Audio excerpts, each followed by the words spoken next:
ជំរាបសួរពុកម៉ែបងប្អូនទាំងអស់គ្នានេះគឺជាសកម្មភាពយ៉ាងមមាញឹកនៃការវិខ្ចប់អីវ៉ាន់ជូនដល់អតិថិជននៅថ្ងៃទី9 ខែ 5 ឆ្នាំ 2026 ដែលមានគ្រប់ប្រភេទតង់ទាំងអស់ចាតង់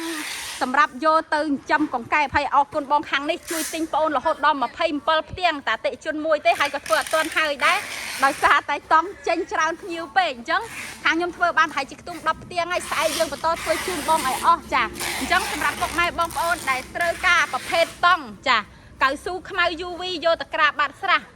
តង់រងបន្លែកៅស៊ូក្របរងបន្លែចាបងប្អូនអាចធ្វើការតំណែងមកកសិដ្ឋានរបស់ខ្ញុំបានមានបោះដុំនិងលក់រាយផ្ញើជូនបងប្អូនបាន25ខេត្តក្រុងឆោមអានោះគេវាយឲ្យវាយកន្លះម៉ែត្រមួយហើយអាទទួលទៅតឹងនេះអត់ទៅជួបបដ ாய் នេះគេឲ្យវាយតែ5លាវឯង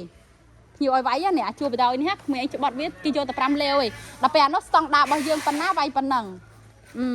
ញ្ចឹងសម្រាប់បងប្អូនទាំងអស់គ្នាដែលចង់កំងតង់បងប្អូនអាចតម្រូវអ្នកលក់បានកំងលាវមួយតក់មួយ